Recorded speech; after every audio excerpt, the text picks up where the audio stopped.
Joo. Kyllä se on suoraan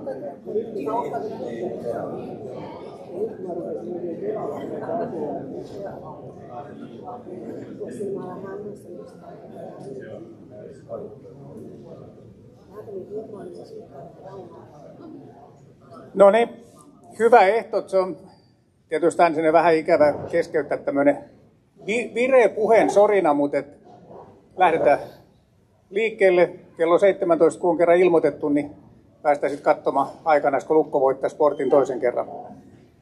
Se peli alkaa Vaasassa 6:30. Mutta tämä siis Raumaseudun elinkeinoelämän vaalitilaisuus, jonka järjestää yhteistyössä Rauman kauppakamari, Rauman yrittäjät ja teknologiateollisuus. Me kuullaan seudun elinkeinoelämän näkemyksiä ajankohtaisissa kuulumissa. Meillä on mahdollisuus tavata ehdokkaita ja yritystenkin edustajia. Ensimmäiseksi esittäytyvä todella lyhyesti, niin kuin on sanottu, niin paikalla olevat alue- ja kuntavaalien ehdokkaat.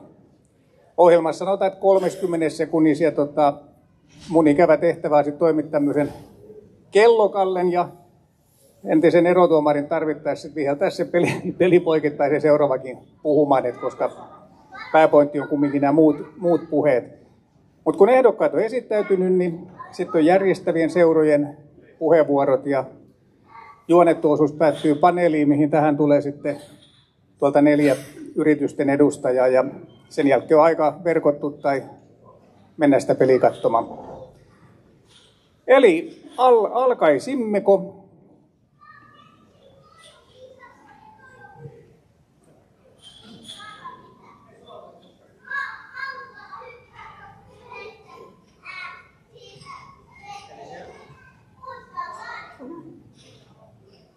Eli sieltä sitten ehdokkaiden kimppuun.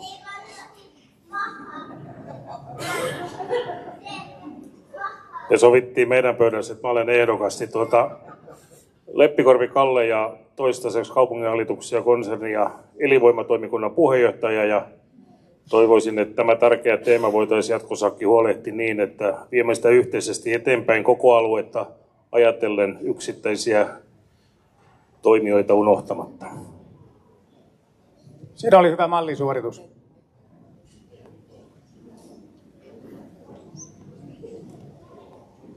Ainasoja Eija, kokoomus, ja mä oon ehdolla sekä kunta- että aluevaaleissa. Ja mä oikeastaan komppaan Kalleen siinä, että yhteistyöllä tekemällä nämä hommat hoituu niin täällä alueella kuin sitten kunnissakin. No niin, hyvää iltaa kaikille. Mea Nordberg. Mä oon tuolla kasvatuksen, koulutuksen ja opetuksen puolesta, eli erityisopettajana tuolla Raumanmeren koululla. Varhaiskasvatuksen opettaja, kasvatustieteen maisteri, luokaopettaja ja erityisopettaja. Mä oon täällä nyt siinä roolissa, kun mä oon yleensä arkena 500 teinin keskellä, eli ihan oppilaana ja oppimassa. Joo, Kusminin Pasi.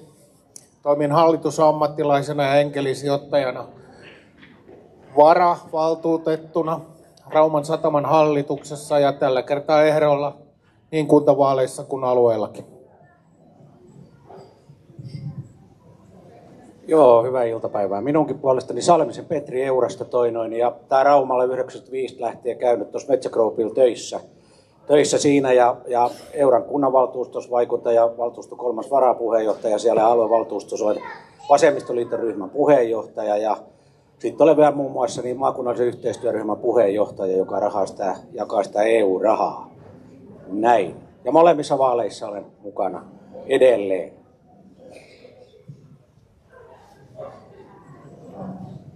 Iltapäivä. Ruoso Jarmo.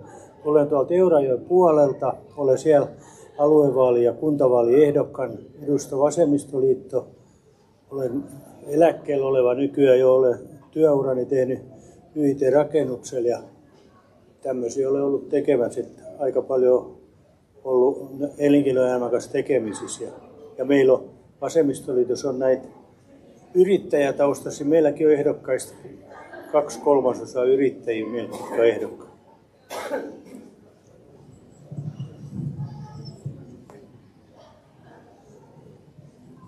Joo, hei. Nimi on Janne Usse ja olen ehdolla Raumalla kuntavaaleissa kokoomuksen joukkueessa. Kauppakamarin toimitusjohtajana toimiessani niin olin paljon tekemisissä yritysten haasteiden kanssa ja haluaisin viedä sitä osaamista kaupungin päätöksentekoon, jossa on valtakirjan äänestäjiltä. Ja mielestäni tärkeitä asioita on se, että pidetään kunnallisverotus Raumalla valtakunnan keskitason alapuolella ja huolehditaan siitä, että yritykset ja oppilaitokset tekee tiivistä yhteistyötä. Joo, mä olen Arimo Leino Lapin kaupunginosasta kaupungin kuntavaaleissa ehdokkaana, en aluevaaleissa tällä kertaa. Olen yrittäjä, ollut jo montkymmentä vuotta yrittäjänä, myöskin Rauma-yrittäjien hallituksessa toiminut ja olen Tekvan jäsen ollut nyt pari vuotta ja varavaltuutettuna myöskin.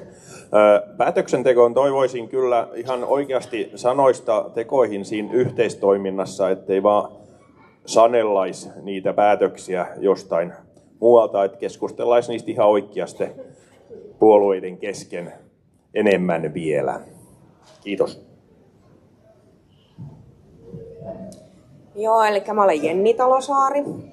Työskentelen Satakunnan hyvinvointialueen kotihoidossa vastuuhoitajana ja meillä on miehellä oma yritys myös, että sinällään yrittäjäperheen elämä on tuttua.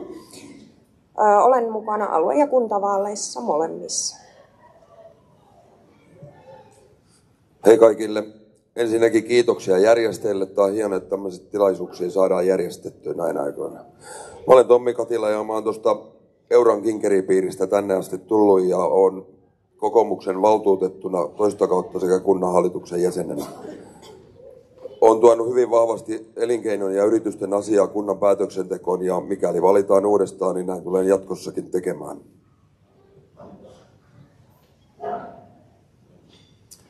Terve, mä olen Risto Ruoho, Rauman keskustan kuntavaaliehdokkaana. Ja mun mielestä kaupunki voisi auttaa vielä enemmän pian tässä vihreässä siirtymässä yrityksiä. Sieltä alkaa tulemaan sellaisia termejä ja vaatimuksia erilaisiin jo tarjousvaiheessa erilaisiin kohteisiin ja asioihin, että siinä voi yrittäjä olla vähän ihmeissään. Ja tässä kohtaa niin kaupunki voisi auttaa ja tukisi sitten samalla sitä koko seudun kilpailukykyä. Moikka, mä olen Kankkion Tuija, keskustan kuntavaaliehdokkaana Raumalla. Tällä hetkellä on varavaltuutettu ja ympäristö- ja lupalautakunnan jäsenenä ja myöskin yrittäjäehdokas itsekin, eli toimin sivutoimisesti yrittäjänä toin päätyön sivulla. Ja yksi noista mun vaaliteemoista, mitä siellä on tämä monesti jo toistettu, eli se yritysten toisaalta niin kuin kaupungin pitovoima, että ne yrityksillä on täällä hyvä olla myöskin sen elinvoiman lisääminen, jotta saataisiin myös uusia yrityksiä tänne alueelle, jotta yrityksillä on mahdollisuus toimia täällä. Ja että saadaan sitä yhteistyötä, täällä on paljon opiskelijapaikkoja, niin saataisiin myöskin ne opiskelijat jäämään tänne työelämään myöskin. Olisi oikein hyvä. Moi, mä oon Eija Helander Kauttua Ruukista. Mulla on opiskelija täältä Raumalta ollut 2 kuukautta, niin sitten tultiin hänen kanssa viimeistä päivää viettää tänne Raumalle. Mä oon 30 vuotta ollut Antikartanos vapaa-ajan ohjaajana, saanut järjestää Raumalle joskus rakkausfestarit 2002. Mutta sitten yllättäen ostettiin veljen kanssa semmoinen Aino ja Alvar Aallon suunnittelema yleinen sauna ja pesula. Siellä mä oon nyt 20 vuotta ollut yrittäjänä, että mä tiedän vähän mitä on ollut toisen töissä ja mitä on ollut omissa töissä. Täällä on tämmöisiä esitteitä, jos et ole koskaan käynyt Kauttua Ruukin puistossa, niin tervetuloa Aaltoa. Tässä yritän mainostaa Raumalla, koska meillä on raumalaisten näyttelyitä paljon. Olen myös ehdokkaana, mutta mä oon ollut jo niin kauan siellä, että mä oon ehkä tällä hetkellä ympäristölautakunnan ja maakuntavaltuustossa myös Eurossa. Mulle ei ole tärkein puolue, vaan se, että oltaisiin yhdessä kaikki samanlaisia ihmisiä. Mä oon nähnyt, mitä on kehitysvammaisten elämä. Se on mulla ollut niin kaikkein lähin tätä puoluetta ehkä. Joo, demaarina ehkä ainoa täällä. Yrittäjä, demari, akka ja mummu. Joo. Erilainen.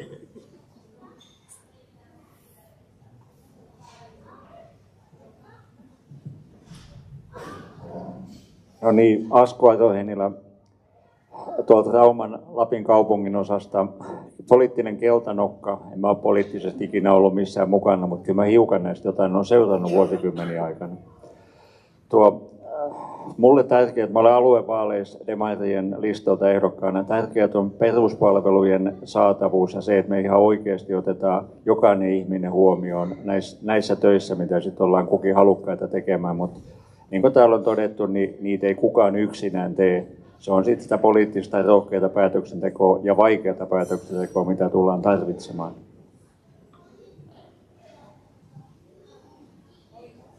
Oliko meillä vielä ehdokkaita, jotka ei ole avannut siellä?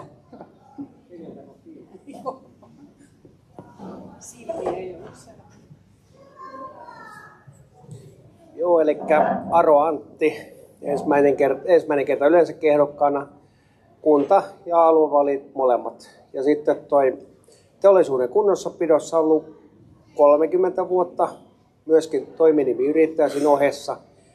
Ja mikä on itse tullut tuolta teollisuudessa vastaan, niin tämä koulujen opiskelutaso tällä hetkellä, että saada sieltä niitä työntekijöitä sinne teollisuuteen ja yleensäkin niin kuin yrittäjille. Siinä on iso aukko tällä hetkellä siinä opiskelutasossa.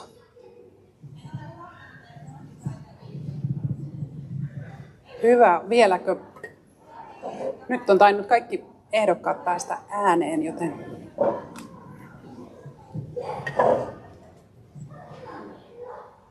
No niin, kiitos. Oli hieno napaka kierros. Keskimäärin pysyttiin oikein hyvin ajassa. Tässä kun kaikki esittäytyy, niin mä oon siis Rantasen Janne, yrittäjä, mutta en ole ehdolla missään vaaleissa. Se on tämmöinen avioliittolupaus ollut aikana, että jalkapallon perässä saa mennä, mutta et ikinä et sitten lähde mihinkään vaaleihin ehdolle. Muuten sä olet kohti jossain eduskunnassa. Nyt on sitten nämä elinkeinoelämän luvatut puheenvuorot. Aloitamme kauppakamarista. Ei sitten. No, aloitetaanko? Mun paperissa on toinen järjestys, mutta ei se haittaa.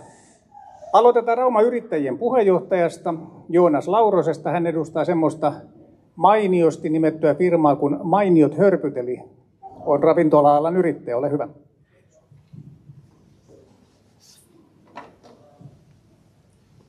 No niin, hyvää iltaa vaan kaikille munkin puolesta. Ja tosiaan Joonas Lauronen on nimi ja Rauman yrittäjän puheenjohtaja.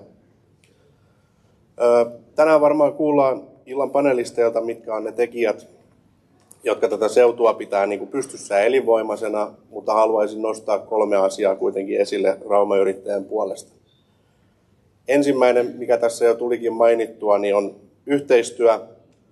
Rauma on pitkään tunnettu hyvästä yhteistyöstä yli puoluerajojen, ja tämä on saanut aikaan pääosin positiivista kehitystä koko kaupunkiin. Yhteistyön merkitys korostuu tänä päivänä entisestään, nyt kun kunnat organisoi työtä tässä sote- ja TE-uudistuksen jälkeen. Pitää moni asia pohtia uudella tavalla ja samalla nimenomaan kannustankin ajattelemaan, että voisiko asiat tehdä toisin. Sekä samalla ottaa yritykset entistä enemmän mukaan tähän toimintaan. Toisena asiana nostan elinvoiman. Elinvoima syntyy yrityksistä. Ilman kannattavia, menestyviä ja uusia yrityksiä ei kunnassa ole työpaikkoja, palveluita ja hyvinvointia. Tämä on hyvä pitää mielessä, kun tehdään päätöksiä, jotka koskevat yrityksiä sekä kuntaa. Ja sitten 3. asiana haluan vielä nostaa esille hyvinvointialueen ja sote-palvelut. Ilman yrityksiä sote-alalla ei tulla koskaan saavuttamaan kustannustehokkaita ja laadukkaita sote-palveluita. Toimitaan siis tässäkin kohtaa yhteistyössä yritysten kanssa ja kutsutaan heidät mukaan suunnittelemaan palveluita ja sen tuotantoa. Ja lopuksi vielä toivotan hyviä keskusteluita ja kaikille onnea ja menestystä vaaleihin. Kiitos.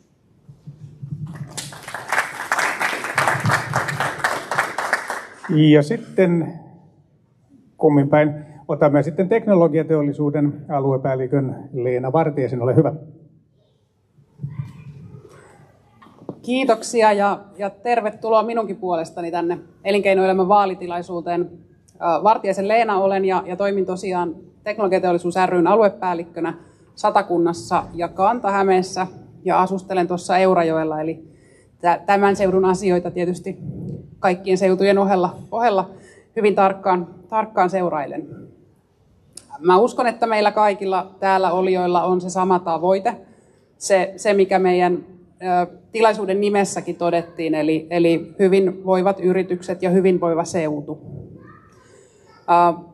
Kysymys on sitten, että mitä siihen sitten tarvitaan, jotta nämä toteutuu, ja tietysti siihen tarvitaan paljon erilaisia asioita. Osaan niistä päästään varmasti nyt sitten paneelissa pureutumaan ja siellä pöytäkeskusteluissa varmasti myöskin. Yksi suuri asia, mikä tänään jo on tullut monessa puheessa esille, on se yhteistyö. Ja täällä tänäänkin sen asian tiimoilta ollaan, ja kiitos, että olette tulleet paikalle tätä asiaa edistämään. Kauan odotettu käänne teknologiateollisuudessa näyttää nyt tapahtuneen. Eli Teknologiateollisuus ry teettää jäsenyrityksille tällaista teknobarokyselyä ajankohtaisista tilanteista. Ja tässä kuussa teetetty kysely näytti, että nyt vihdoin suhdannekuopan pohja Suomessa on ohitettu.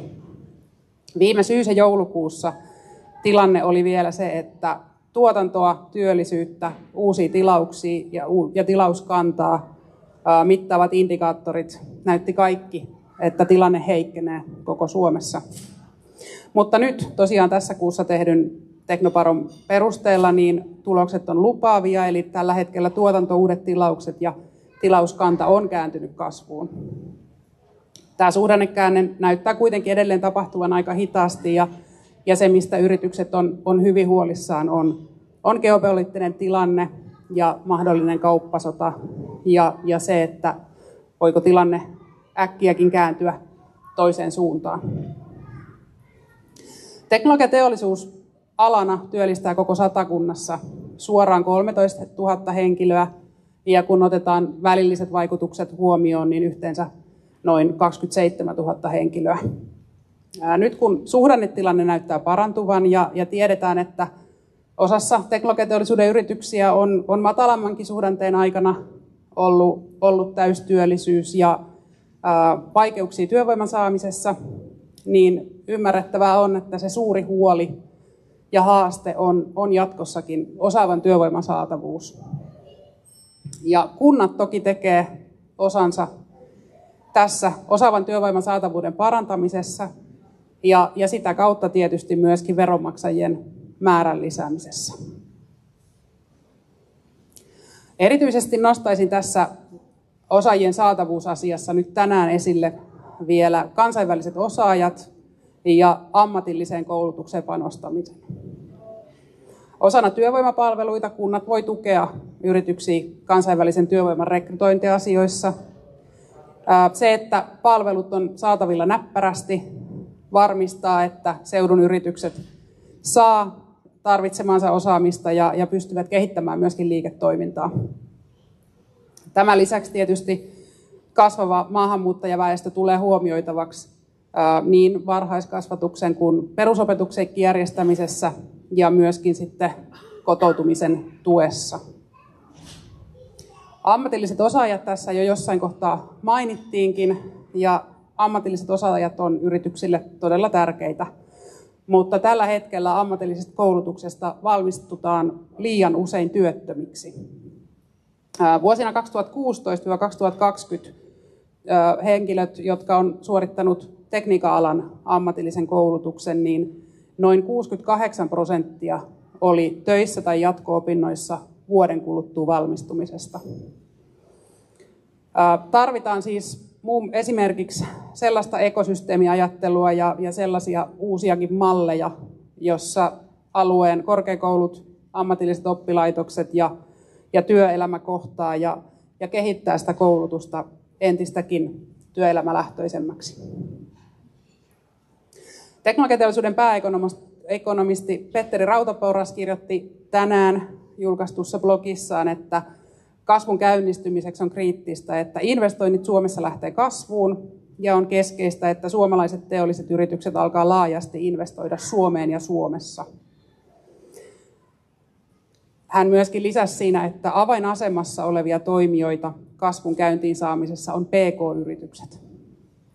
Ja tietenkin kuntatasolla päätetään paljon sellaisia keskeisiä asioita, jotka vaikuttaa myöskin teknologia-alan pieniin ja keskisuuriin yrityksiin ja niiden kilpailukykyyn ja kasvuun. Pari pointtia vielä tuon teknologiateollisuuden näkemyksiä esiin. Selvä asia on myöskin se, että kaavoituksessa, luvituksessa tulee huolehtia yritysten tarpeista, jotta ne prosessit on mahdollisimman sujuvia ja jotta yritykset pystyy keskittymään siihen kasvuun ja innovointiin. Kiinteistöverotus, siitäkin yhden lauseen verran, on syytä pitää kilpailukykyisenä. Se kilpailukykyinen kiinteistöverotus kasvattaa kunnan verotuottoja kasvun kautta, ei sillä, että yrityksillä on kireempi verotus. Lopuksi vielä teknologiateollisuudessa, kun tulen ja olen, niin ihan lyhyesti esiin digitalisaatio. Eli digitalisaatiossa on todella paljon avaimia siihen, että saadaan parannettua julkisia palveluita ja lisättyä kustannustehokkuutta niin kunnissa kuin hyvinvointialueillakin. Teknologiaa ja digitalisaatiot fiksusti hyödyntämällä voidaan parantaa sote-palveluja, hoitoon pääsyä, tehostaa palvelutarjontaa. Ja jos olen oikein ymmärtänyt, niin Satakunnassakin on jo lyhyessä ajassa tästä saatu hyviä kokemuksia digitaalisesta sote-keskuksesta ja Sata-sovelluksesta. Ja näitä erilaisia innovatiivisia julkisia hankintoja, kun jatketaan ja levitetään näitä hyviä käytäntöjä myöskin muille alueille, niin saadaan yhteiskehittämisen kautta myöskin tuotettua ratkaisuja, jotka taas leviää ja tuottaa myöskin sitten yrityksille mahdollisuuksia ja uusia innovaatioita. Mä myöskin toivon kaikille teille oikein mielenkiintoista iltaa ja vilkkaita keskusteluja. Kiitos. Kiitos ja sitten me saadaan Rauman kauppakamarista palvelukoordinaattori Heini Yliantola, jota tähän yritin jo aikaisemmin. Ole hyvä. Kiitos. Pahoittelut. Tässä tuli tosiaan pieni henkilövaihdos juuri ennen tilaisuutta, niin olen nyt sitten Ninaa täällä paikkailemassa. Tässä jo tulikin aika pitkälti kauppakamarin vaaliteemat käsiteltyä osaajien saatavuuden, kestävän talouden, kaavoituksen ja lupaprosessien sekä toimivien markkinoiden ja yritysyhteistyön osalta. Mutta ehkä vielä mainitsisin noista liikenneyhteyksistä ja saavutettavuudesta, sillä saavutettavuus on kasvavan ja elinvoimaisen ja kilpailukykyisen kunnan edellytys. Ja viimeisenä lyhyestä virsi kaunis, niin sekä kestävä rakentaminen ja puhdas siirtymä. Satakunnassa meillä on loistava asema ydinvoiman tuottajana sekä uusien investointien houkuttelijana muun muassa vetytalouden osalta. Mä toivotan myös osaltani teille oikein mukavaa iltaa ja onnea vaaleihin.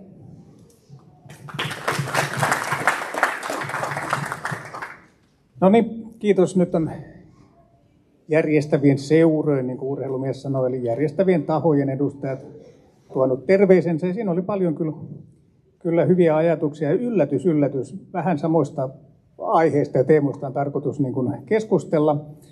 Otetaan sitten paneeliin osallistuvat yritysten edustajat tänne lavalle. Sieltä Kirsi Jeskanen, osuuskauppa Keula. Siitä saa vapaasti paikkaa valita. Osuuskauppa Keulan varmaan kaikki tuntee, on aika vahva toimija tällä alueella. Sitten kauppias Jani Vikkula, Riveri, paatekauppoja Porissa, Ideaparkissa, mutta ennen kaikkea sitten Rauman kauppatorin laidalla. Ja sitten Elina Junnila, Kotihoito 100, niin kuin yrityksen nimi kertoo, niin kotihoitoa ja itse asiassa aika paljon muutakin firma tarjoaa. Ja sitten vielä viimeisenä vai missään tapauksessa vähäisimpänä Jani Hiljanen, Tukimet on firma, joka tuolla Kaivopuistossa valmistaa Tyke-brändillä apuvälineitä ja toki vähän muutakin. Ja siinä pitäisi löytyä jokaiselle sitten oma mikrofoni. Ja ne ilmeisesti on päällä, ettei tarvitse venkslata. Ja sitten kun on semmoinen olo, että haluaisi jotain sanoa, niin hiukan nostatte kättä pystyyn, että ei ole tarkoitus, että mennään niin kuin vuorollaan etsiä takaisin. Mutta tuossa, ei nyt ihan joka puheenvuorossa, mutta ei paljon puuttunutkaan, niin puhuttiin elinvoimasta, pitovoimasta, vetovoimasta. Ja sehän on nyt kuntien oikeastaan melkein ykköstehtävä.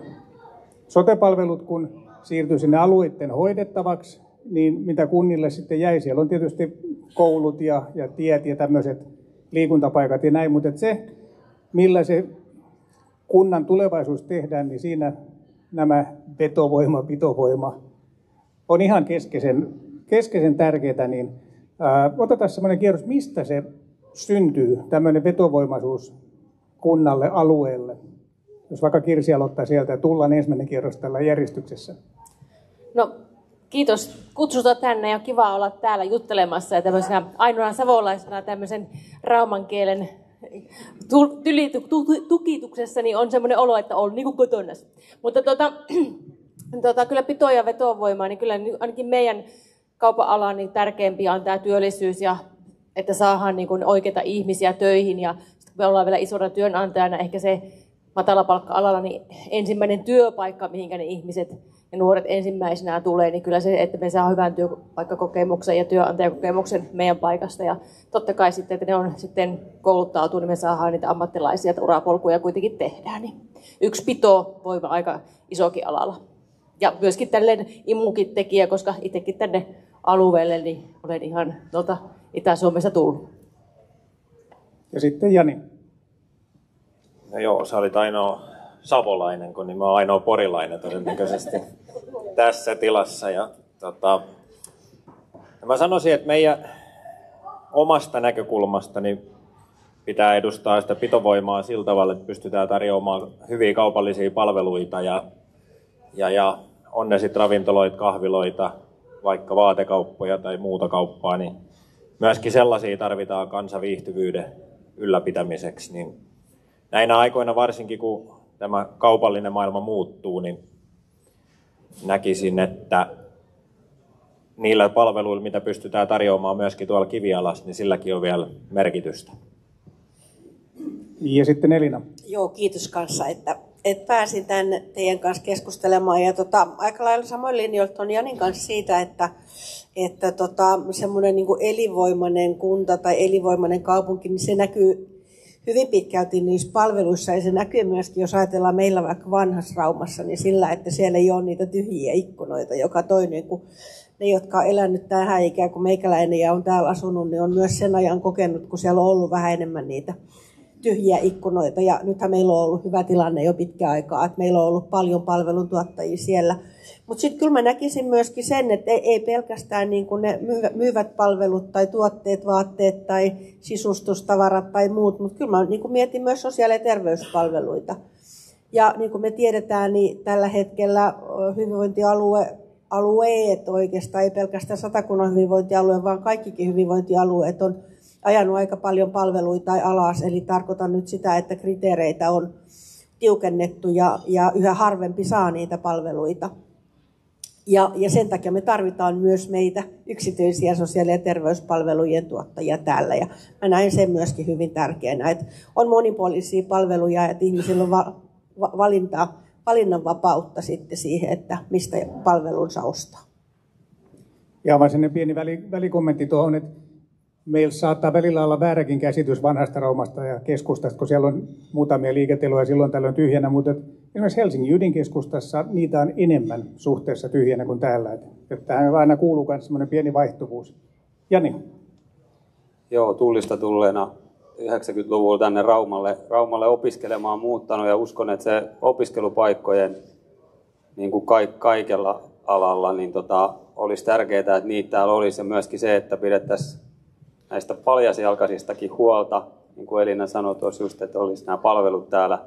Mutta kyllä mä lähtisin siitä just, että työpaikkoja pitää olla, että vanhemmille kun ne löydetään, niin kyllähän ne sieltä sitten tulee nuoret ja lapset siinä perässä ja sitten kun ne opiskelupaikat täältä vielä löytyy, niin tänne kun opitaan juurtumaan, niin se on sitä pitovoimaa, mikä pitää, mutta ne palvelut pitää myös olla kunnossa. No sitten varmaan tämmöiseen veto- ja pitovoimaan vaikuttaa vapaa-ajan palvelut. Esimerkiksi, no tässähän ja loistava esimerkki, missä ollaan, jos en väärin muista, 75 miljoonaa euroa maksoi tämä, niin minkä verran kunnan teidän mielestä pitäisi tämmöisiin satsata? Elina. No mä ajattelen, että tämä on nyt nimenomaan just sitä ennaltaehkäisevää toimintaa, mikä tavallaan tuli nyt sen tilalle, että kun meillä oli ennen sosiaali- ja terveyspalvelut kunnissa, niin nythän meillä on ennaltaehkäisevät palvelut ja se rajahan on hirveän häälyvä, että mikä sitten on sitä ennaltaehkäisevää palvelua. Mutta kyllä nyt jos me katsotaan vaikka tonne tai tonne, mihin me ei nyt ei ihan nähdä tonne uimahallin puolelle, niin jos joku... Uimahalli on tuolla. Uimahalli on tuolla, okei. En ole vielä ihan sisäistänyt tätä pohjakarttaa, mutta siis että kyllä mä näen, että nämä on selkeästi ne parhaimmat ennaltaehkäisevät palvelut, että jos miettii, että kuinka paljon pitää laittaa, niin se on se, mitä sillä kunnalla on rahaa milloinkin. Tuleeko muita kommentteja? Jani? No kyllä mun mielestä just pitää olla tämmöinen niin kuin uudistushalunen, että tulee tätä uutta, koska kyllä me nuoriso, ne tykkää just tällaisesta ja sitten kun me nuoriso viihtyy, niin eikös me vanhemmatkin viihdytä silloin. No entäs kuinka tärkeää on se, että meillä on elävä kaupunkikeskusta?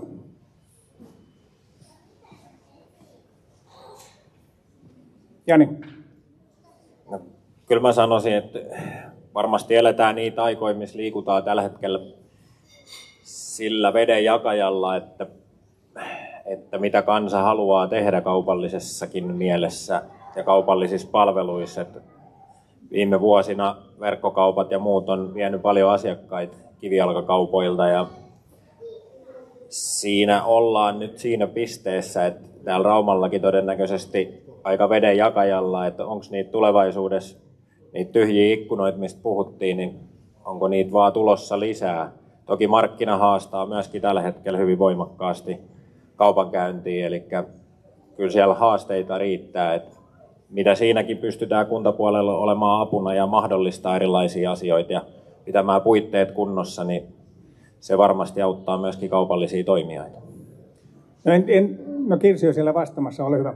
Joo, oikeastaan sama, että me voidaan tehdä sitä kyllä niin kuin yhdessä, että meillä on ne puitteet siellä vanhassa Raumassa tai tässä ympärillä, että meillä on kunnon ruokakaupat ja käyttötavaraa saa riittävältä osin niin kuin tältä alueelta, että me ei sitä ulosvuotoa lasketa täältä pois. Että vaikka me niin kuin Keulan osalta niin huolehditaan siitä, että meiltä varmasti löytyy ne edullisimmat ruokaostokset, että ne asiakkaat jää tänne Rauma-alueelle tai sinne Eurajoen-alueelle, eikä ne lähde vuotamaan niin kuin sitten vaikka tuonne naapuriin pohjoiseen tai ennen kaikkea, että ainakaan Turkuun nyt menee, niin että se pysyy täällä.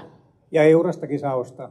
Kyllä, Eurastakin saa ostaa, kyllä. Ja sitten huolehditaan sielläkin niistä palveluista siltä osin, ja sitten se valuma tulisi aina tänne meidän omaan kotivessään.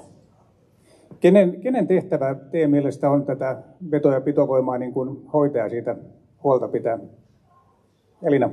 No kyllä mä ajattelen, että se on niin kuin just nimenomaan sitä kunnan ja yrityselämän kauppakamarin. Meillä on hieno rakastunut Raumaan yhteisö, joka tekee todella paljon näkyvää työtä, Rauman yrittäjät, Satakunnan yrittäjät. Ja yleensäkin nämä siis on se teknologia, teollisuus tai mikä tahansa tämmöinen niin kuin ala. Niin mun mielestä se yhteistyö on se, millä se pitää tehdä, että päällekkäisiä toimintoja ei kannata, vaan kannattaa nimenomaan ne kaikki resurssit, mitä on, niin yhdessä tehdä mahdollisimman niin kuin tehokkaasti. Joo, Jani jatkaa. Niin mä jatkan sen verran vaan, että se on varmaan tämä koko porukka, mikä tässä on kasassa, eli yhteistuumin se pystytään se homma tekemään, jos me se pystytään tekemään, eli kaikki yhdessä, niin silloin se on mahdollista. Mikä merkitys verotuksella on tässä asiassa? Kirsi? Kyllähän verotuksella iso merkitys on vaikka ostovoimaa, että jos verotus on oikealla kohdalla, niin pystyy sitä ostovoimaakin nostamaan ja sillä varmistetaan, että se asiakas ei välttämättä etsi sitä verkkokaupan halvinta, vaan se käy vaikka kaverilta ostamassa vaatteita ja sitten ruoan täältä. Että se on semmoinen sekin yhdessä tekemistä, että meillä on kaikki palikat oikeasta kohdasta kiinnitetty siihen ihmisten arkeen, että tehdään yhdessä sitä parempaa paikkaa elää. Tämän pätkän loppuun, niin onko jotain semmoista, mitä toivoisitte Rauman kaupungilta tai sitten muilta alueen kunnilta? Elina. No ehkä jotain semmoista innovointipajaa tai joku semmoinen, että jos me mietitään, että missä me tällä hetkellä mennään, että mitä käytetään, niin esimerkiksi lounaspalveluja käytetään kuitenkin vielä, vaikka siis voi sanoa, että kaupoista ostot on loppu hyvin pitkälti. Ei nyt ihan loppu, mutta ei paljon muutakaan. Ainakin mitä yrittäjäystäviä tässä on kuunnellut nyt viimeisen puolen vuoden aikana, niin se on tosi vähissä, mitä niitä ostoja on. Niin ehkä, että kun lounaat kuitenkin menee, että niihin ihmiset on valmiit satsaamaan, että ne lähtee tavallaan ulos syömään. Siitä on tullut jo semmoinen tapa ja paljon muuta ostetaan kotiin ja niin edespäin. Että mikä se olisi se juttu, millä me saataisiin sinne paikalliseen. Täällä on hintahysteriaa, täällä on vaikka mitä. Mutta olisiko vielä joku semmoinen muu, mikä olisi joku meidän ihan oma juttu, mikä me keksittäisiin? Kirsi. Ja sitten tähän, että tuossa äsken mainittiin puheenvuorossa digitalisaatiosta ja muusta, niin se, että ihmiset tulee sieltä koulutusmaailmasta työelämään tai mihinkä vaikka kuntapuolella palveluiden järjestämiseen, niin digitalisaatio on semmoinen, että mitä me ei vielä edes ymmärretä ja mistä pitäisi olla aktiivisemmin mukana, että me voitaisiin sitten varmistaa kaikessa se hyöty myöskin sitten kaikissa toimitusketjuissa tai palvelutarjonnassa tai missä vaan, että me ollaan aika vielä semmoisessa ATK-ajassa ainakin, vaikka kuinka yritetään olla sitä nykyhetkessä mukana, niin kyllä välillä tuntuu, että se menee tuolle jossain kaukana. Mä jo pelkäsin, että ruvetaan puhumaan tekoälystä. Se vielä tässä. Kopilotilta kysyä, että mitä tänä päivänä tapahtuu. Sitten mä tipahdan joukosta, Jani. No joo, mä mietin tuossa vähän aikaa, että mitä voisi kuntapuolella tehdä, niin mun mielestä tähän matkailuun panostaminen voisi olla sellainen, mikä tähän Raumaan asiaan voisi vielä helpottaa ja tuoda tänne lisäeuroja. Et paljon on tehty, mutta mun mielestä vielä paljon voidaan tehdä lisää, että siltä puolelta saadaan. Et toki porilaisen on hieno seura, täällä tehdään paljon hyviä asioita Raumalla. Et kehut siitä, mutta lisää voidaan tehdä vielä. Jani. Joo, sellainen tuli mieleen, että tässä kun ollaan paljon puhuttu siitä yhteistyöstä ja sitä, että tehdään yhdessä, mutta kyllä se tarvitsisi semmoisen jonkun oikein tosi innokkaan vetäjän siihen, että se yhteistyö saadaan toimimaan. Että se, että jos tässä oli juttu, että kaikki tekee tahoillaan yhteistyötä, niin ei se lähde siitä oikein liikenteeseen. Että näkisin, että selkeästi joku innokas siihen otetaan vetämään, niin sitten se lähtee ja kasvaa siitä sitten se yhteistyö. Tuossa edellisehtoona oltiin Leino Riston kanssa Rauman teatterilla, vedettiin Rauma Plussan live-iltaa ja siinä oli kaupunginjohtaja Esko Poikela ja kaavoitusjohtaja Juha Eskolin ja paljon kaikkia hienoja hankkeita, upeita suunnitelmia. Niin sitten jossain vaiheessa kaupunginjohtajamme sanoi, että tässä aika lähellä rupeaa olemaan se katto, että kuinka paljon tämä kokoinen kaupunki pystyy investoimaan. Niin tällä ketterällä aasinsillalla päästään kuntatalouteen. Miten kuntatalous saadaan pysymään kestävällä tasolla, tai onko se edes kestävällä tasolla? Elina. No ainakin yksi merkittävä tekijä on yrityksistä huolen pitäminen, eli yritysten toimintaedellytysten auttaminen niin, että ne pysyy ja maksavat yhteisöveroja ja palkkaavat lisää työntekijöitä ja sitä kautta saadaan sitä ansioverotuloa. Onko muita halukkaita? Kirsi.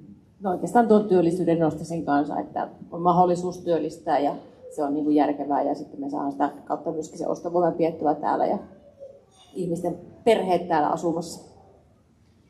Joo, sieltähän sitten jos lähtee, jos yrityksillä menee hyvin ja ne työllistää, niin sitten kunnallakin ja hyvinvointialueella ja valtiolla vasta voi mennä hyvin. Se ei kuitenkaan mahdollista, että me oltaisiin kaikki kaupungin leivissä. Kaupunkiakin tarvitaan tai kuntaa, mutta no entäs onko siellä kunnalla tai alueella, niin onko siellä mahdollisuuksia tehostaa toimintaa, joka taas auttaisi siihen, että ne verotulot riittäisi? Elina. Anteeksi, kun mulla on ensimmäinen, nyt oli hyvä kysymys, todella hyvä kysymys. Jos lähdetään nyt siitä hyvinvointialueesta, mikä on nyt tällä hetkellä mulle se tutu, koska siellä aluevaltuustossa vielä pari kokousta vaikutan niin kuin tiedetään, niin kaikki hyvinvointialueet on aikamoisessa talouskriisissä ja tietysti siitä syytetään hyvin pitkälti valtiota ja etenkin hallitusta. Ja mä jotenkin niin kuin itse mietin sitä, että jos meillä on niin kuin yhdistetty kuntia ja tehdään, niin miten se voi olla kalliimpaa kuin se, että ne kunnat tekee. Se ei jotenkin niin kuin mene mun päähäni ollenkaan. Se ajatus, että jotenkin ajattelee, että kun isommalle ryhmälle tehdään jotain, niin se on aina hiukan halvempaa kuin se, että me tehdään pienissä ryhmissä asioita. Mutta se, että me ollaan kaikki oikeastaan, mitä hyvinvointialueella on tehty, ne on tehty hirveän kiireen kanssa.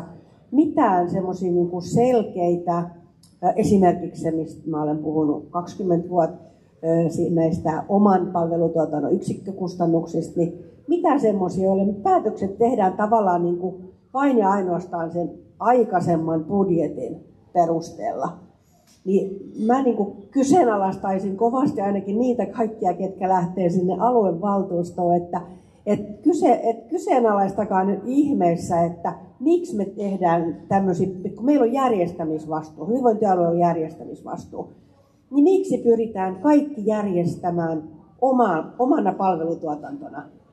Kun me ollaan nyt nähty tässä viimeisen vuoden aikana hyvin pitkälti ja hyvin paljon niitä kustannuslaskelmia, että mitä se oma palvelutuotanto maksaa. Mä en ole sitä, vaikka mä olen yrittäjä ja sote-alan yrittäjä, mä en ole sitä mieltä, että kaikki pitäisi ulkoistaa tai tehdä jotain muuta, vaan mä olen sitä mieltä, että se pitää tehdä sillä hinnalla ja sillä tavalla, kun se on kustannustehokasta ja järkevää. Eli meidän pitää tietää, että mitä mikäkin palvelu maksaa ennen kuin me voidaan tehdä päätöksiä, että näin meidän kannattaa tehdä.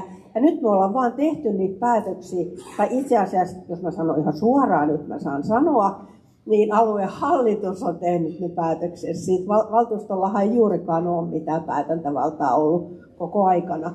Että sekin on niinku semmoinen, jos mietitään kuinka valtava iso kokonaisuus ja kuinka paljon siellä on niinku rahaa, mitä siellä jaetaan, niin että siellä on niinku 10-12 ihmistä, jotka päättää siitä, niin musta se on ihan hassu. Kieltämättä. Tuleeko toisille mieleen semmoista, mitä kunnissa voisi tehdä toisin ja voisi tehdä tehokkaammin? Jani?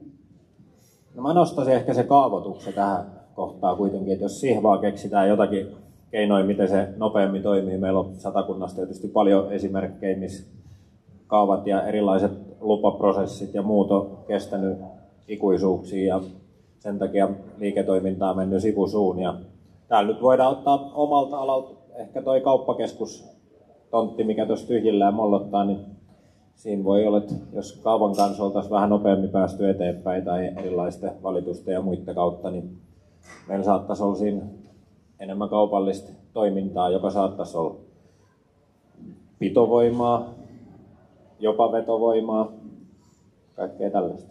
Ja vanha Rauman kaava, jota on väännetty melkein yhtä kauan, eli kauemminkin, mutta itse asiassa kauemminkin, niin nyt se on tulossa valtuusto, että se olisi kenties voinut näin sivusta seuraajan mielestä vähän ripeämmin kyllä edetä. Entäs muita toisin tekemisen tai tehokkaammin tekemisen ehdotuksia? Jani? No kyllä mä kehottaisin lähteä etsimään niitä hyviä käytänteitä tuolta muualtakin, ettei kaikki tarvitse lähteä itse keksimään, että ne mitä tuolla muualla tehdään niin kuin hyvin, niin niistä lähdettäisiin ottamaan mallia. Kirsi?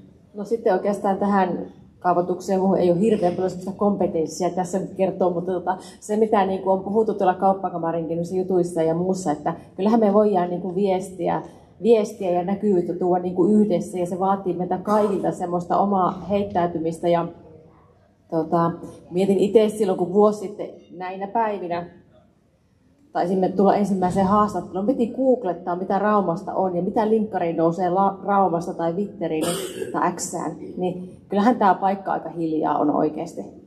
Ainakin tuolta, kun savolaisena kahtelee tätä maailmaa. Niin, siihen nähden, kuin erinomaisesti me ollaan. Niin, siihen nähden, että pidetään niin kuin vähän niin kuin häntää niin kuin koipien välissä ja mietitään sillä, että mitä kaikkea tässä on mahdollista yhdestä boostata. Että jos me kaikki tavallaan viestittäisiin jollakin tavalla niissä omissa kuplissamme ja kerrottaisiin sitä tarinaa, niin onhan meillä ihan valtavat mahdollisuudet tehdä niin kuin asioita. Niin siihen mä kannustaisin tätä kaikkia, että meillä on ainakin yksi jo X-kaveri täältä ja linkkarikaveri, mutta siis silleen, että kun me tehdään ja kerrotaan tätä tarinaa ja meininkiä täältä, niin tämä kyllä kiinnostaa ihmisiä ja aika moni on jo laittanutkin linkkarissa viestiä, että paljon tapahtuu Raumalla. Mä että niin, tältä vaan kerrotaan, että mitä me tehdään. Jani. Joo, kyllä mä itse asiassa nostaisin se voi olla kuntamarkkinointia tai matkailumarkkinointia esimerkiksi, mistä puhuin jo aikaisemmin, että sillähän me saadaan ulkoa tulemaan porukkaa. Että sen tehostaminen on varmasti hyvä miettiä, että onko se ollut ihan oikeanlaista, mitä on viime vuosina tehty. Täällä on paljon hienoa valmiina ja täällä tapahtuu kaiken näköistä, mutta kerrotaanko me siitä ulospäin oikealla tavalla, niin hyvä kysymys. Tekisi meille vastata, että ei varmaan ihan parhaalla tavalla. No vastaan samoin. Lievä ehkä. No sitten jos noista melkein kaikissa puheenvuoroissa tuli sen osaavan työvoiman saaminen, niin jos lähtisi vaikka purkamaan sitä koulutuksesta, niin millaisia toiveita olisi koulutuksen suhteen? Kirsi. No mä tuossa, tietysti tämä matalapalkkia on niin suorittavan tason työtä eniten tarjolla, mutta kyllä niin se, että minkälaista työvoimaa niin vertaa vaikka viimeiseen 5-10 vuoteen niin saadaan sieltä suoraan koulun penkiltä, niin kyllähän se välillä on, että me joudutaan opettamaan töihin tuloajatkin suuren piirtein, että sen takia, että se vaatimustaso ehkä siitä, että saat todistuksen käteen, niin on työkykyinen. Ja sitten taas positiivisena se, mikä niin tuossa viime viikolla elintarvikepuolen insinöörit kävi niin meillä vierailulla ja sitten käytiin sitä, että mitä kaikkea tämä on ja montako rekkaa lähtee vaikka Inexin pihasta pitkin Suomea, että puhutaan tuhansista rekoista ja miten se kulkee se tavara alkutuottajalta meille asti tai mitä siinä tapahtuu matkalla tai mitä se tapahtuu, digitalisaatio on vaikka tuonut meille sitä, niin onhan siellä niin tosi hyviä niin koulutus ja kiinnostusta tähän alakohtaan, niin että tällä alueella kyllä on niitä juttuja, että me saadaan niin apua myös tulevaisuuteen, että ne on niin positiivisia semmoisia, mutta just se koulutus kyllä on yksi tekijä ja varsinkin se haastaa myöskin tässä vähemmän osaamisvaateita tuleviin tehtäviin myös enemmän tämän digitalisaation ja sen tekoälynkin osalta, että ei enää ole sitä paperia ei kynää, vaan on niin oikeasti vain semmoinen. Kyllä toisilla on. Niin, että on, niin ne työvälineet muuttuu ja se, tuossa puhuttiin, että 35% minimissään se osaamisvaade muuttuu niin myyjän tehtävässä seuraavien vuosien aikana niin kuin tosi nopeastikin, että hänen pitää osata tehdä kaikkea, pitää tervehtiä ja hymyillä, mutta hänen pitää myöskin osata käyttää digitalisaation eri välineitä ja keinoja siinä arjessa, niin se on aika iso se osaamisvaade siinä hetkessä matalasti koulutetulle. Jani sitten tuolta teollisuuden puolelta. Joo, komppaan teollisuuden puolelta tätä täysin, että kyllä semmoista vaatimustasoa pitäisi nostaa noissa kouluissa ja oppilaitoksissa. Että kyllä se valitettavasti niin on, että me joudutaan opettamaan ne niin kuin tulemaan töihin. Ja sen jälkeen, kun me saadaan ne tulemaan töihin, niin me täytyy opettaa tekemään töitä. Että kyllä se vaatimustaso tarvitsisi siellä kouluissa oikeasti nostaa. Ja sitten semmoinen paikallaolo, koska työpaikallakin pitää paikalla olla, ei se työ muuten tule valmiiksi. Niin ihan kauttaaltaan sinne kouluihin ja oppilaitoksiin niin sellaista vaatimustasoa pitäisi nostaa, että sieltä saataisiin osaajia sitten teollisuuteen ja myöskin palvelualueelle muuten. Se on ihan varma, että ei ole kuullut jo kotikasvatukseen. No sieltä se niin lähtee, mutta ennen jo se on tehty sitten, kun kouluun mennään, niin se kotikasvatus. Ja tietysti se jatkuu myöskin tietysti koko sen koulu- ja opiskeluajan, mutta kyllä mä katsoisin, että se pitäisi tehdä siellä jo aikaisemmin. No ehkä ainakin se ammatillisen koulutuksen osuus, että se asia on kyllä ihan oikeasti. Elina? No mun täytyy sanoa, että niin ne kokemukset, mitä meillä on Sotakunnan ammattikorkeakoulu ja Vinnova osalta, niin se oppilaitosyhteistyö on ollut tosi loistavaa ja meillä on säännöllisesti harjoittelussa opiskelijoita ja monta kertaa he myös työllistyy meille no ehkä siinä voi olla, että jostain poissaolosta ilmoittaminen ei ihan nuorimmille ei ole ihan itsestäänselvyys, mutta kyllä pääsääntöisesti mun täytyy sanoa, että meillä on ollut kyllä tosi hyvä kokemus siitä, että me ollaan saatu laajasti opiskelijoita ja he on myös osittain työllistynyt meillä. Ei tämmöisessä keskustelussa helposti tulee sellainen olo, että tämä on niin kuin huolivetosta tai näin, mutta on tässä hyväkin tapahtunut, että just katsoisin, että Rauma oli siinä top 20 paikkeilla nettomuutossa viime vuonna. Pitkälti sen takia, että ne on tullut paljon ulkomaalaisia, mutta ollaan kumminkin useampi satoja plussalla ja myös Pori siellä plussalla. Niin, miten teidän silmin tämä kansainvälisten osaajien tulo, saaminen ja pito täällä Raumalla toimii? Kirsi. No, aika vähän on niin kuin meillä niin kuin sitä maahanmuuttajataustaista, mä en pahoittele, jos termit on vääriä, mutta että voitaisiin enemmänkin sitä hyödyntää, siitä on keskusteltu. Ja sitten se just, että tuolla entisessä elämässä oli 13 kansakuntaa minimissään aina omassa vastuualueella töissä, niin ihmisiä, niin se tavallaan, että me ei sitten sorruta siihen, että me nopeasti käännetään kieltä jonnekin toiseen, vaan me puhutaan myös heille suomea ja opetetaan niitä toimintoja ja tekemisiä suomeksi, ja sitä meidän tavallaan se kotouttaminen tapahtuu silleen, että he juurtuu tänne, ja kun lapset kuitenkin oppii tosi nopeasti koulussa, vaikka Ukrainasta tulevat lapset oppi suomen, niin heidän vanhemmat oppi parhaiten kielen suomeksi, niin se tavallaan se, että me tuetaan myöskin työnantajina ja alueella, että meillä totta kai pitää auttaa alkuun, että se kotikieli on mukana, mutta sitten, että me ollaan mukana tekemässä heistä tänne alueelle niitä ihmisiä ja he kotiutuu tänne oikeasti, niin se on aika pitkä tie sitten, että pystyy toimimaan sillä olemassa olevalla kielellä. Jani. Joo, munkin kokemus. Meillä on jonkun verran haetaan harjoittelupaikkoja ja muita. Leena puhuu kotouttamisesta varmaan, että se on aika tärkeä asia, niin toistaiseksi harjoittelupaikkojen hakijat ja muut, niin ei ole oikeastaan mitään yhteistä kieltä, mitä he pystyisivät keskustelemaan, niin silloin me ei kyllä pystytä niin kuin tarjoamaan tavallaan tuommoisessa asiakaspalvelustyössä niin sitä paikkaa, eli joku yhteinen kieli pitäisi edes olla, niin kuin voidaan aloittaa toimintaa, eli varmaan liittyy koulutukseen, ei liity niinkään kuntapolitiikkaan. Elina. Joo, meillä on nyt ollut muutama Sri Lankasta tullut. Hehän on niin kuin valmiin, siellä on ollut jo pitkälti sairaanhoitajia tai toiminut lääkäreitä tai sairaanhoitajia tai muita, nyt he opiskelee sitten lähihoitajaksi. Ja hehän on niin kuin työssään ihan valmiita. Ja kyllä musta niin kuin näyttää siltä, että mitä paremmin he oppii, meillä puhutaan heille koko ajan suomea. Joku englanninkielinen sana välillä, jos menee ihan männikköön niin sanotusti se ymmärrys, niin se, että he tulee osaksi sitä työyhteisöä ja he syö meidän kanssa siis samaan aikaan ja he kokee, että he on niin sitä samaa porukkaa kuin me ollaan, niin musta se on niin yksi niistä tärkeimmistä asioista. No nyt nämä työllisyyspalvelut siirtyy kunnille ja tässä on Raumallakin on sitten yksi näistä keskuksista, niin oliko tämä hyvä vai huono asia ja kummoisia toiveita siihen suuntaan?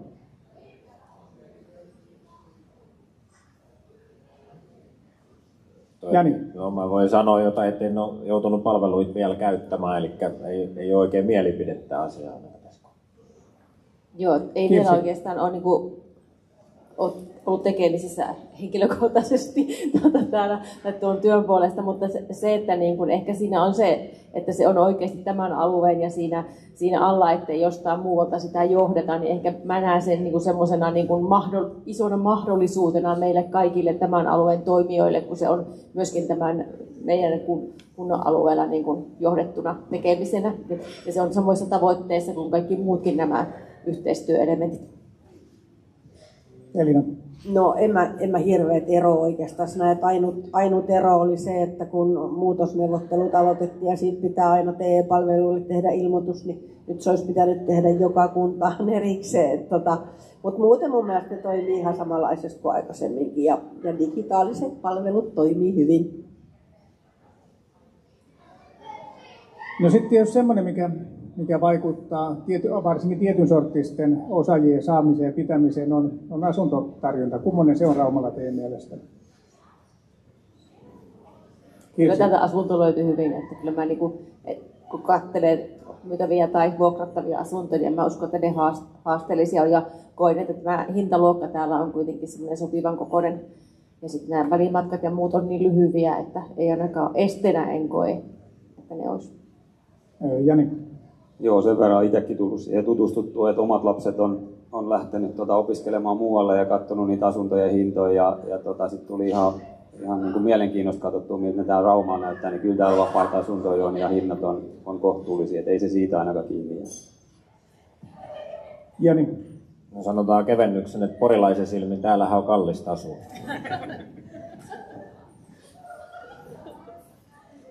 Näin se saattaa olla. Sitten taas kun mennään isolle kirkolle, niin joskus katsellut, että jos niin meidänkin torpa vaihtaisi, niin se saisi aika monta naapuriakin antaa, että saisi Helsingistä mun pienen.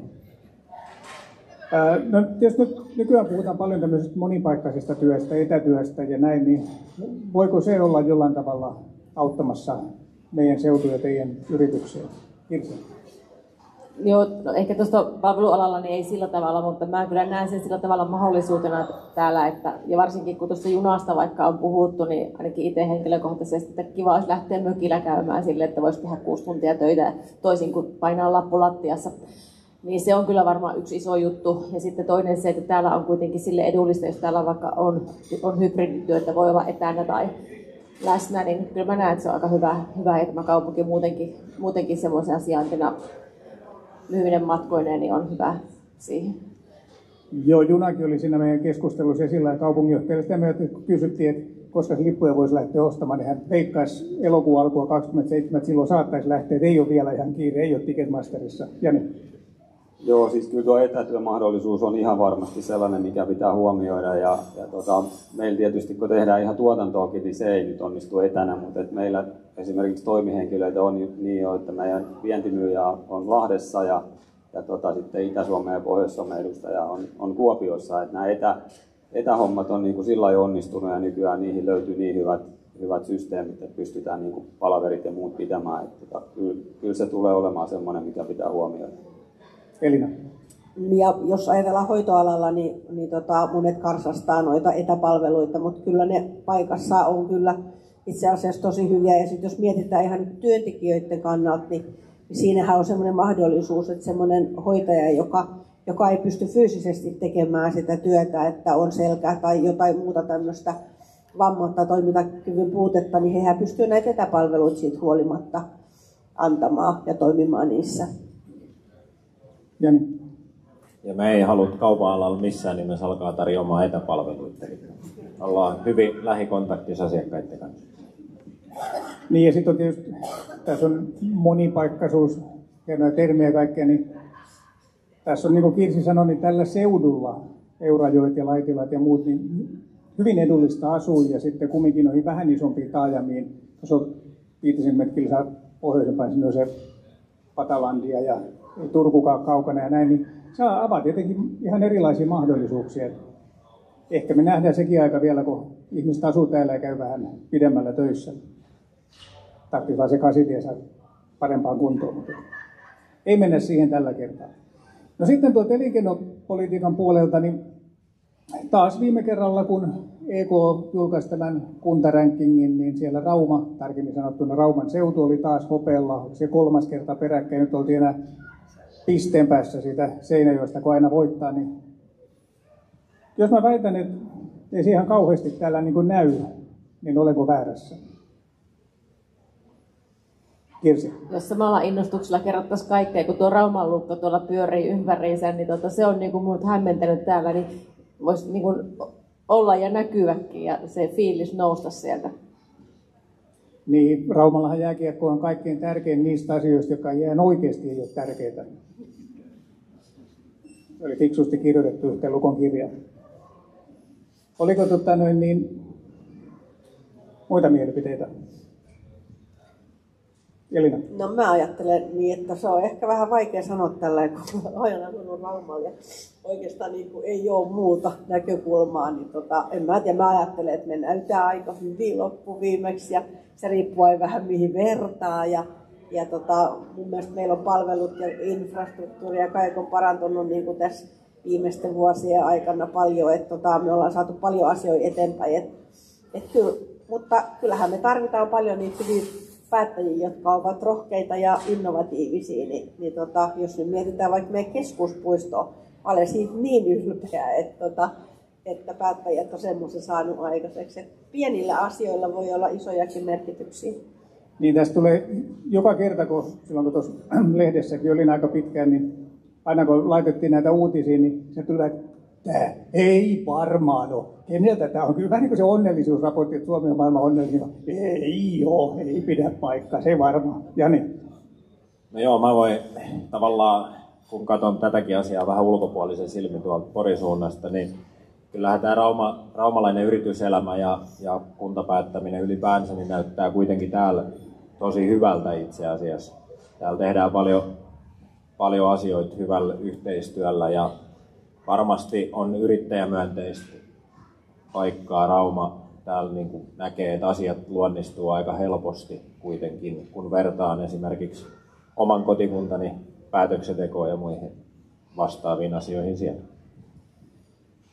Joo, täällä on kohtuu, tällainen niin kuin sivusta katsottuna, niin täällä on kyllä kohtuu hyvin onnistuttu siinä. Varsinkin, että mitä isompi hanke, isompi asia, niin aika hyvin on päästy liikkeelle. Toi telakka-alueen hankinta kaupungille, niin se nyt oli ihan huikea näyttö. Siinä oli vähän sama kuin Rauman oma rautatie ja tämmöiset jutut. Ja nyt kun siellä just eilen kävin presidentti Stubbin perässä kävelemässä, niin ajattelin vain 11 vuotta siitä, kun se uusi yhtiö aloitti. Ja nyt siellä rakennetaan parhaillaan 2 sotalaivaa samaan aikaan. Ensi vuonna 3 sotalaivaa samaan aikaan. Sitten niin toinen näistä Tallinkin paatin kokoisista Tasmanian laivoista oli siinä viimeistä vaille valmis. Ja sitten oli vielä ilmestynyt Rajavartiolaitoksen ulkovartiolaiva, joka tilattiin valtiohankkeena kotimaiselta Meyerin telakalta, mutta ei niillä ollut mahdollisuutta tehdä, niin Puolassa. Sitten niitä runko on koottu ja sitten kun laskiva vesille, niin se meni rikki se paatti ja se jouduttiin hinaamaan tänne, niin kummasti sekin osui siinä presidentin matkan varrelle, että niin kuin tuossa on tommonenkin. Että aika paljon siinä on tosiaan niin kuin saatu aikaiseksi. No mennään sen verran, tässä ei ole eritelty kunta- ja aluevaaleja, mutta jos mennään nyt hetkeksi ihan sinne aluevaalien puolelle, niin hankinnoista tietysti paljon puhutaan, että kuka tekee ja keneltä ja miten pitäisi ostaa, niin joko siellä on Elinalla käsipystys vai kenellä? No niin. Joo, mielellään on käsipystys, koska mulla on etuoikeus ollut olla Satakunnan sote-yrittäjien, siis Satakunnan yrittäjien alla oleva tämmöinen sote-yrittäjien verkosto tai työryhmä, jossa on eri toimialoilta, sosiaali- ja terveyspalveluista eri toimialoilta edustajia. Ja ollaan kokoonnuttu varmaan 6 vuotta, 7 vuotta ehkä, ja semmoiset 5, 6, 7 kertaa vuodessa. Ja nyt me ollaan sillä aika systemaattisesti päästy tuon Turpelan Niinamarin aikana päästy sitä niin kuin tekemään sitä yhteistyötä hyvinvointialueen kanssa. No nythän se on vasta alkanut se hyvinvointialueen oikeastaan semmoinen varsinainen toiminta ja hankintaa toimeen kanssa. Meillä on säännölliset palaverit ja ne on siis onnistunut tosi hyvin, että meillä on ollut hyvä vuoropuhelu ja se on ollut hyvä.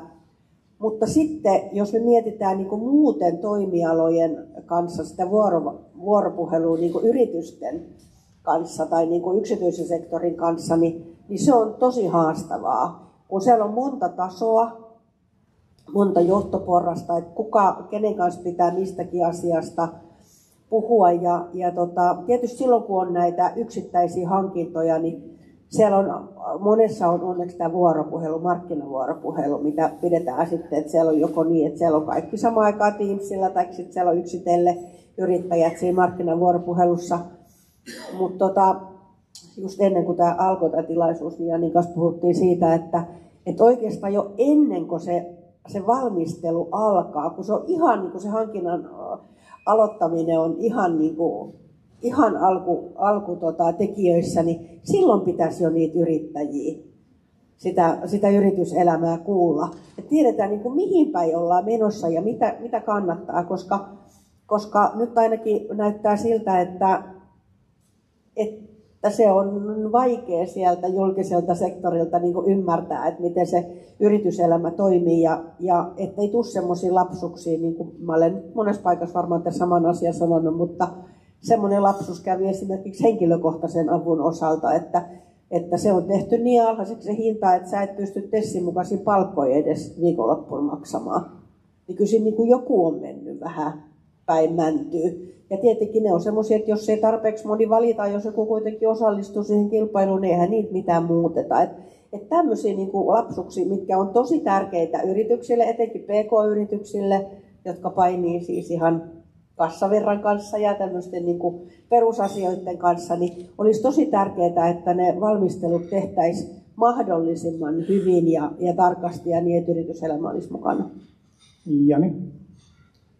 Joo, me ollaan alusta asti oltu mukana näissä julkisissa kilpailutuksissa. Me 2013 aloitettiin toiminta, jatkettiin silloin näiden apuvälineiden valmistamista Raumalla ja meidän liikevaihto oli silloin, mä vähän kehun. No niin, tätähän on toivottu. Oli silloin 1,3 miljoonaa, nyt me tehdään 4,6 ja yli 90% meidän liikevaihdosta tulee julkisista hankinnoista. Ja nyt kun nämä hyvinvointialueet tuli voimaan 23, eikö se silloin tapahtunut se muutos, niin me saatiin silloin mukavasti, että kyllä siellä niin kuin meidän suuntaan se homma on toiminut. Me tehtiin silloin niin kuin 1 miljoonan loikka liikevaihdossa. Se helpotti meitä paljon, kun tuli hyvinvointialueet, meillä väheni niin kuin toimituspisteet ja me ollaan paljon tehty töitä, niin kuin Elina sanoi tuossa, niin me tehdään töitä niin kuin koko ajan siellä ennen kuin ne kilpailutukset tulee. Kun jos sä lähdet tekemään siellä markkinavuoropuheluaikaa tai vaan sitten, kun se tulee se tarjouskilpailu, niin sä oot auttamattomasti myöhässä. Siellä pitää pystyä keskustelemaan niistä asioista. Täälläkin on tullut sitä yhteistyötä ja keskustelua, niin se pitää olla semmoista avointa ja rehellistä keskustelua. Ja sitten Leenan esityksessä oli just niin, että kun mielellään sieltä hankintalaista haetaan se pykälä, missä sanotaan, että pitää valita se halvin hinta. Ja se on ihan ok, jos lähdetään miettimään sitä, että se koko tuotteen elinkaari lasketaan ja sitten sille myöskin sille tuotteelle tai palvelulle laitetaan jotain muitakin kriteereitä kuin se pelkkä halvin hinta. Et siellä pitää olla niinku hereillä, että lähdetään keskustelemaan niistä jutuista niiden markkinavuoropuheluiden kautta, että mitä on tarjolla. Ja sitten toinen on semmoinen, että myöskin pitää muistaa se, että kaikkea ei ole tarjolla, että jotain voidaan tehdäkin uutta, mitä oli sitä innovatiivista. Sitten pitäisi myös olla siihen jotakin ratkaisuja, että miten ne uudet innovatiiviset jutut saadaan sinne mukaan, ettei aina mennä sillä vanhalla, mikä on joskus ollut hyvää, mutta kun se homma on muuttunut, on tullut digitalisaatio ja kaikkea muutakin tässä. Niin kun systeemit on muuttunut ja muuttuu, niin myöskin se, että miten ne uudet innovaatiojutut saadaan sinne mukaan. Sen verran kysyn tuohon jatkeeksi, että Tukimet, kun ei tietenkään myy tuotteita pelkästään tähän meidän omalle alueelle, niin onko näissä hyvinvointialueissa jotain eroja teidän vinkkelistä? No nyt mä annan pienen palautteen. Me aloitettiin silloin 2013, niin meni 3 vuotta ennen kuin me myytiin yhtään rollattori Raumalle, vaikka ne oli kilpailutettu tässä Satakunnassa. Siis me myydään suurimmaksi osaksi just näihin kaikkiin Suomen hyvinvointialueisiin ja kyllä tällä alueella ollaan tosi vahva rollattoria ja muidenkin kanssa. Että kyllä Satakunnan maakunnallisesti tänne tulee. Että ainoa muutos, mikä tässä tapahtui aikaisemmin, Rauma haki meiltä suoraan tuosta, mutta nyt ne kiertää Porin kautta. Mutta semmoinen hyvä juttu siinä tuli meidänkin ja myöskin niiden käyttäjien puolesta, ketä tarvii näitä apuvälineitä siihen tukeutumiseen ja liikkumiseen, niin niitä yhtenäistettiin aika paljon silloin, kun hyvinvointialueet tuli, että sieltä laitettiin sitä vanhaa ja käyttökelvotonta pois ja otettiin uutta tilalle. Meidän näkövinkkeliin se on toiminut hyvin. Ainoa mikä oli, niin vähän laskumaksut oli myöhässä silloin alkuun, nyt nekin toimii. Kirsi. Joo, oikeastaan tästä hyvinvointialueiden erosta voisin kommentoida, että kun ennen ne oli niin kuin kuntien palveluksessa ja ne työntekijät, jotka ostivat meiltä niin kuin erilaisilla ostoluvilla ja korteilla ja minkälaisilla tilikorteilla, niin kun on yksi toimija siellä, niin täällä nyt en ole hirveästi päässyt vielä tutustumaan, mutta se, että me pystytään tarjoamaan niin isolla alueella täälläkin ja yksiköitä on ja tuotteet tarjolla ja sitten pystyy yhdellä mustalla bisneskortilla ostamaan ja tietää tasan tarkkaan, että ne on aina niin kuin oikealla tavalla ostettu ja kuitit tulee sähköisesti, niin semmoinen niin kuin tosi iso mahdollisuus ja helpotus, kun on kyllä hyvinvointialueelle ja ainakin mitä tiesin mitä kliiniä, mitä tuolla tehtiin tuolla Itä-Suomen suunnalla. Täällä en ole ihan jo kaikista vielä tiedä, että mitä täällä käytetään ja muuta, mutta se, että tavallaan pystytään tarjoamaan edullista palvelua isolla verkostolla ja vaivattomalla maksutavalla, niin se on semmoinen niin kuin kaikki win-win voittaa siinä. No sen verran pakitan sinne liikenteen puolelle, että sitä henkilöjunaa me ei nyt ihan vielä saada, mutta tämä kauppakamarin teemoissakin mainittu saavutettavuus ja nämä liikennejutut, niin mitkä teidän silmin on niitä tärkeimpiä, mitä meidän tarvitsisi saada vähän parannettua?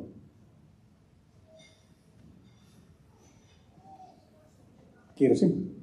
Liikennejutuista, niin tuossa tiessä on hirveästi kuoppia, kun mä lähden ajamaan tuonne Itä-suuntaan, niin se on kyllä semmoinen, että iso rekkaliikenne ja sitä tarvitaan näitä satamasta ja muualta, niin kyllä se totta kai se väylät pitäisi olla kunnossa. Jani?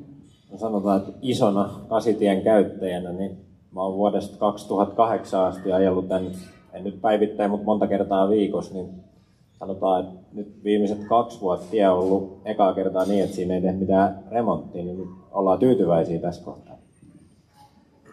Elina? Mä meinasin just sanoa, että kyllä mä odotan, että 104-kaistaseksi toi Rauma ja Pori väliin, että se vielä nopeutuu. 100 sairaalaan pääsytään Raumaan. Mä oon realisti. Jani? Joo, kyllä se näin on, että kun meillä meri on tuonne toiseen suuntaan, niin kyllä meidän noin tiet ja rautatiet täytyy saada täältä kuntoon, että me päästään muuallekin. Että tietysti veneillä ja laivoilla pääsee toiseen suuntaan, mutta kyllä nuo tiet on saatava kuntoon, että täällä homma toimii ja tänne joku viittiin tuli. Joo, ja toi Eurajoelle saatiin se uusi risteys, mikä sujuvoitti aika paljon liikennettä Porin suuntaan.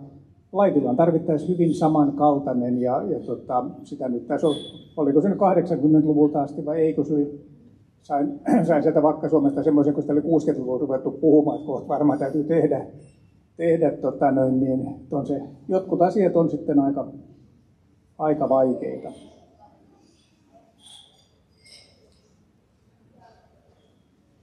Täältä yritän luntata, että mitä vielä niin kuin löytyisi. Tuossa kaivattiin niitä positiivisempia juttuja, niin käydään semmoinen yksi kierros, että kertokaa lyhyesti, mitä teille ja teidän yritykselle kuuluu hyvää juuri nyt, ja niin voi tästä päästä aloittaa.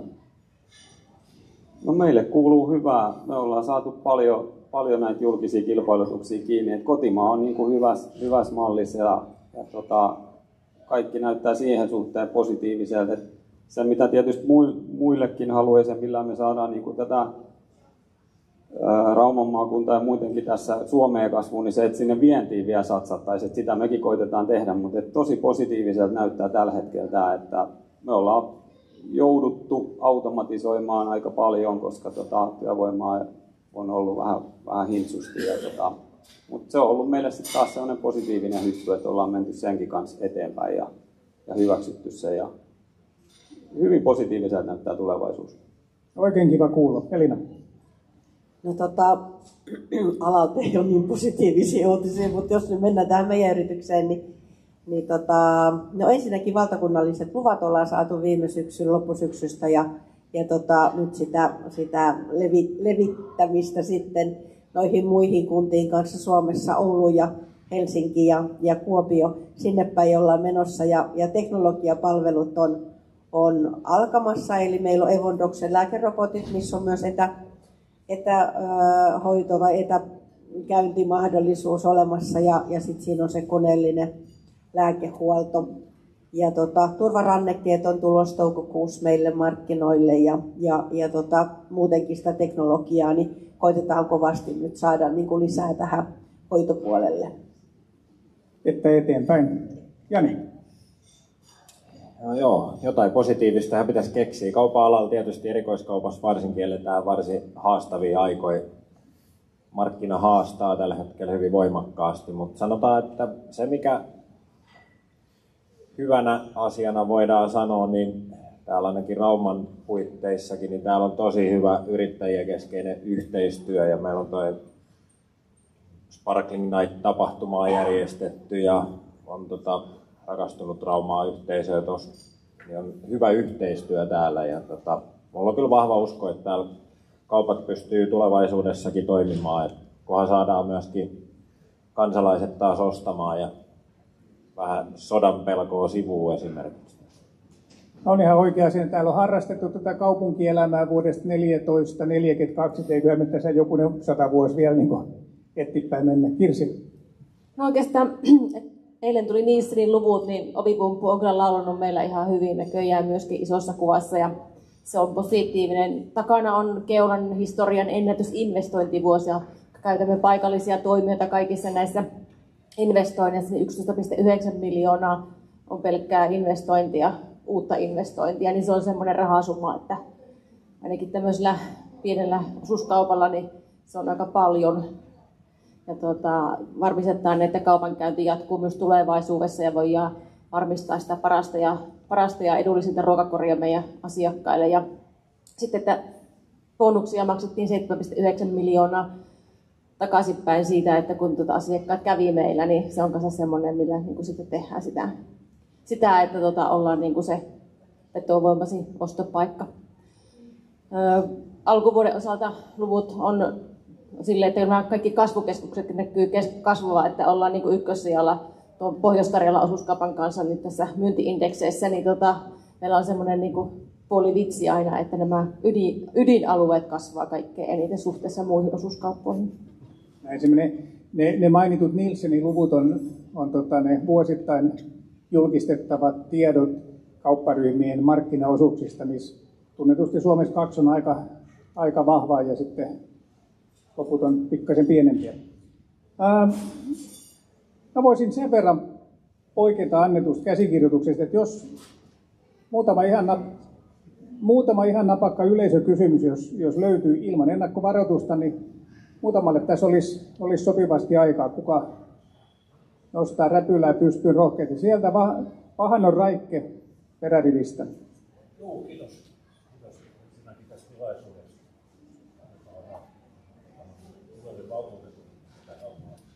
Lähdetään tästä näin muutamalle tuhannelle työpaikan. Hyvä, kiitos, Upe, paremmin kuulumaan.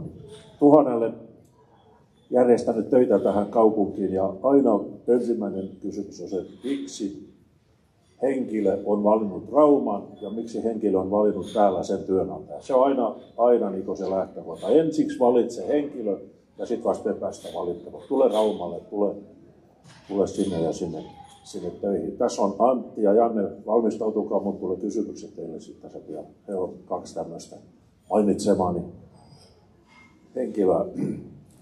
Ja nämä asuntoasiat, meillähän oli firman aikana yli 700 asuntoa Rauman Lepalassilla. Silloin, nämä asiat, niin ne ei ole niin yksilöllisesti, me voidaan puhua tässä, tarvitaan, vaan se vaatii konkretiaa ja näin päin pois. Mutta mä en jatka tätä, minulla olisi ollut vähän pitempikin puheenvuoro tähän. Tuo Antti, erinomainen elektroniikka-asentaja ja sähköasentaja ja vaikka mitä asentanut ja tullut tuon paperitehtaan aikana töihin, kehittänyt itseä, settipäin ja muuta. Antti, sut kysyisinkin ensiksi, että miten, sä olet Lapissa, hän on muuten Lapissa tullut Raumalle, että mitä siellä työpaikalla ja mitä yhdessä yhteiskunnan kanssa, kun sä vielä olisit ehdokkaana, niin mitä tulisi sun mielestä tehdä, että siellä töissä viihdytään ja se porukka säilyy siellä ulkopuoleltakin tullut. Kun me ollaan vähän tämmöiset, meitä on vaikea lähestyä, mutta sitten kun meissä on kaveri, niin meissä on todella hyvä kaveri. Sekin pitää huomioida, tulla raumalaiseksi. Mutta anna tuo Antti, niin se on varmaan miettinyt tätä tässä nyt pitkä aikaa. Että miten kun tulee tuolta Savosta ja muualta tänne näitä ihmisiä, niin miten ne työkaverit?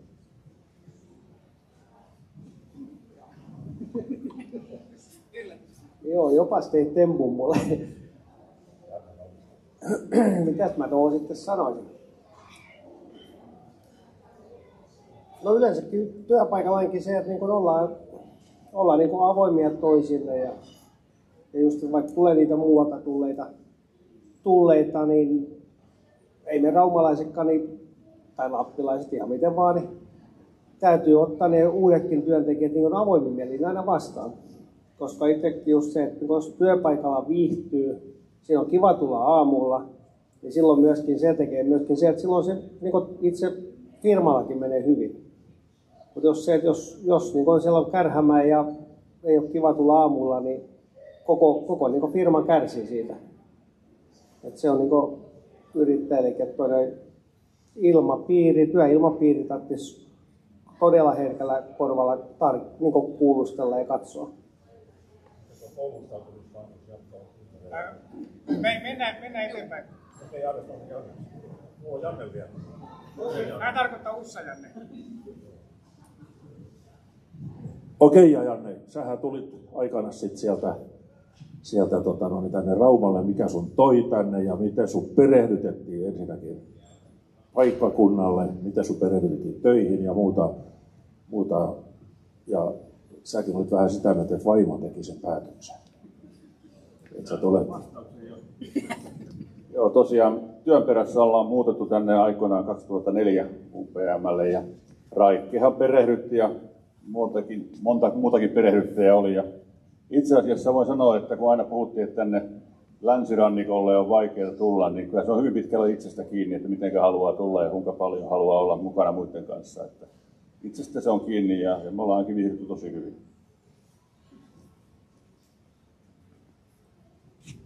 Ja sitten jos jollain on vielä hyvä ehdotus, niin nappaan tästä vielä yhden tai muuten tein sen, mitä lupasin, eli entisenä erotuomari. Siellä Petri.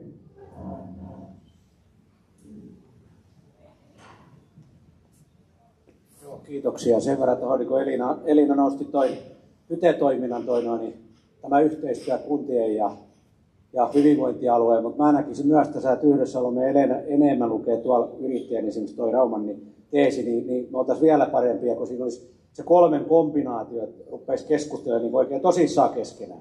Että ei se ole pelkän kunnan eikä sillä lailla, että tavallaan istuisi kaikki 3 yhteen pöytään suomeksi sanottuna. Ei mulla oikeastaan muutu, miten tämä toteutettaisiin. Niin teillä on varmaan hyviä ajatuksia siihen. Mullakin jotain on, mutta niin, kun heitin tämän kysymyksen. Haluaako joku sieltä vastata tähän kysymykseen? Elina. Kiitos Petri hyvästä kysymyksestä. No kyllä mä ajattelen niin, että meiltä tarvitsisi olla silloin, kun siellä tehdään näitä suunnitelmia tai on se sitten talousarvio tai toimintasuunnitelmaa seuraavalla vuodella, niin meiltä tarvitsisi se lähteä sieltä jo. Että siellä olisi se kuntien edustaja, hyvinvointialueen kunnan ja yrityselämän edustaja, että jollei se siellä ole mukaan, niin kyllä me tiedetään, että se on förbi sen jälkeen. No jos tässä vetäisi yhteen pikaisesti sen, että mitä mä luulen, että me ollaan kuultu ja toivon mukaan tässä opittu, niin varmaan tärkeää on ymmärrys siitä, että kuinka tärkeät yritykset on näille asioille sekä kunnille, kuntataloudelle, alueille ja ne yritysten tarpeet. Koska jos yritykset pärjää, menestyykin kenties peräti, niin silloin ne pystyy työllistämään, sitten tulee verotuloja, joita me voidaan sitten jakaa. Ja ymmärrys siitä, että kuntatalous ja se talouskasvu, se tehdään ehdottomasti yrityksissä. Kuntia tarvitaan, alueita tarvitaan, mutta yritykset on se kasvun ja hyvinvoinnin moottori, niin kuin tässä on niin kuin sanottukin. Ja sitten tuolla vilahteli se, että tärkeää on tämmöinen ennakoitavuus ja luottamus siihen, että tehdään vähän niin kuin on toimittu.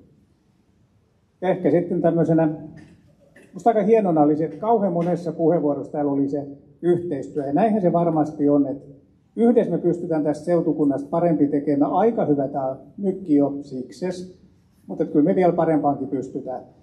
Kiitän panelisteja, kiitän ehdokkaita, kiitän kaikkia, kun on tullut paikalle ja jaksanut näin pitkälle kuunnella. Käykää äänestämässä. Kiitos ja lukkovoittoon. Kiitos. Kiitos.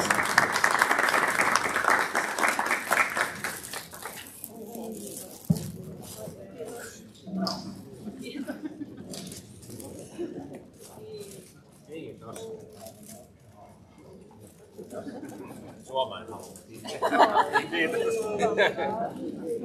No niin, kiitos. Kiitos. Kiitos.